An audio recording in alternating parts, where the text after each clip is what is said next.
Aku masih terisak dengan segala kepedihan yang menderak. Memoriku berputar, mengingat kejadian-kejadian yang telah berlalu. Betapa beratnya perjuangan yang kami lalui bersama.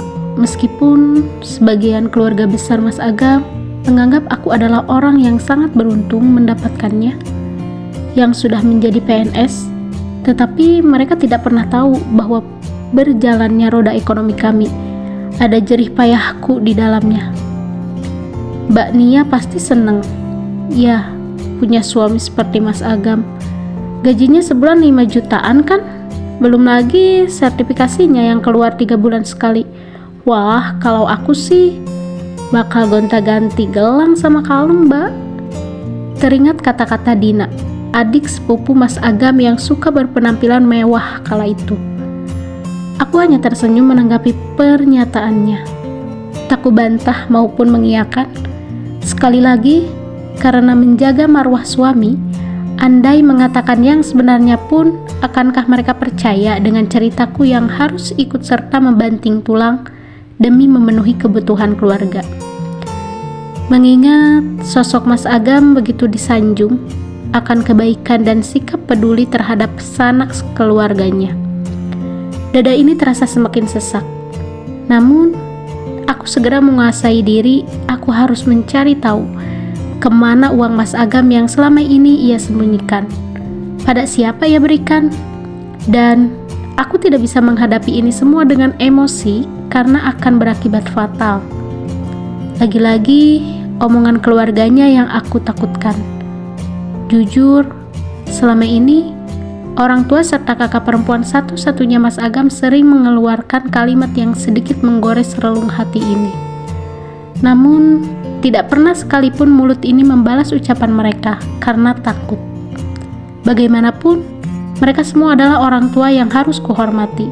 Dari rahim ibunya lah suamiku dilahirkan. Biarkan Agam pulang ke sini, kasihan kalau harus jauh-jauh pulang ke rumahmu. Aku mengkhawatirkan kesehatan dan keselamatannya. Kalau harus berkendara selama 4 jam, pulang pergi tiap hari, kan kasihan. Aku tidak tega. Cukuplah seminggu sekali ia mengunjungimu. Ucapan dari Mbak Eka, kakaknya Mas Agam, selalu teringat di kepalaku. Ketika itu, aku masih hamil 4 bulan, anak pertama. Entah terlalu perasa atau memang ucapan itu yang terlalu menusuk, ada sesuatu yang seperti menghunus ulu hati ini. Tapi aku lagi hamil, Mbak. Loh, apa hubungannya hamil dengan kepulangan Agam? Aku aja yang ditinggal merantau ke Kalimantan tidak masalah. Malahan suamiku belum tentu setahun sekali pulang. Salahkah bila dalam keadaan hamil ingin selalu bersama suami? Mbak Eka itu baik. Dek, sayang sekali sama Mas, makanya dia berbicara seperti itu. Udah, gak apa-apa, jangan dipikirkan ya. Yang penting Mas pulang, gak sampai seminggu sekali dek. Paling 3 hari di rumah ibu, jangan sedih ya. Ibu hamil gak boleh tertekan, dibuat bahagia aja ya sayang. Begitu jawaban Mas Agam saat aku mengadu perihal perkataan Mbak Eka. Mas, kenapa gak pindah saja, cari yang dekat sini? Toh, Mas pulang ke rumah ibu juga perjalanannya hampir 1 jam kan? Ya, suamiku memang mengajar bukan di daerah tempat tinggal ibunya. Bila ke sana, ia harus berkendara ke arah timur, sedangkan pulang ke rumahku ke arah barat. Aneh bukan? Mas, sudah nyaman sama teman-teman di sana. Mas takut bila pindah gak nemu yang klop seperti mereka. Dan kalau dipikir tetap deket ke rumah ibu kan? Kalau gitu, aku ikut ke sana ya. Aku ingin selalu bersama Mas setiap hari, kan aku sedang hamil. Pintaku merajuk. Aduh, jangan sayang. Kamu harus ngajar kan? Kalau kamu keluar, gak ada yang gantiin kamu, gimana? Akhirnya aku hanya bisa pasrah pada keadaan. Kepulangan si sulung, Dinta, dari sekolah membuatku tersadar dari segala lamunan. Dia terlihat kaget melihat mataku sembab. Ibu kenapa? Habis nangis? Iya sayang, tadi habis baca novel online, ceritanya sedih banget. Jawabku berbohong. Bagaimanapun keadaanku, aku tidak ingin ia yang masih berusia 7 tahun harus mengerti bebanku. Dinta masuk kamarnya, berganti baju, lantas makan. Setelahnya terdengar langkah kaki sang adik Danis yang baru pulang bermain. Ia berlari memelukku. Kebiasaan itu selalu dilakukannya saat masuk rumah. Kudekap erat tubuh mungilnya. Usianya baru genap 4 tahun. Bulan lalu ia menjadi anak kesayangan Mas Agam. Hari ini jadwal Mas Agam pulang ke rumahku. Iya, rumahku. Karena rumah ini diberikan oleh orang tuaku. Mereka membuat rumah ini saat Dinta berumur 1 tahun. Jarak dengan tempat tinggal ibu dan bapak hanya 500 meter. Aku tidak langsung menanyakan perihal buku rekening yang kutemukan tadi siang, menunggu saat yang tepat. Setelah anak-anak tidur dan kami berdua tengah menonton televisi, barulah aku menyusun bahasa untuk menanyakan tentang gajinya. Lebih tepatnya menginterogasi. Mas, saat bersih-bersih tadi siang, aku menemukan ini. Kuberikan buku rekening miliknya. Buku tersebut sebelumnya sudah kusimpan di bawah kasur yang sengaja digunakan saat anak-anak menonton TV. Wajah Mas Agam terlihat pucat. Tangannya bergetar saat memegang benda berharga miliknya itu. Kamu nemu di mana, Dek? Kamu udah buka isinya? Tanyanya dengan nada terbata-bata. Di dalam buku pelajaran matematika. Sudah, jawabku santai. Kenapa kamu pucat seperti itu, Mas?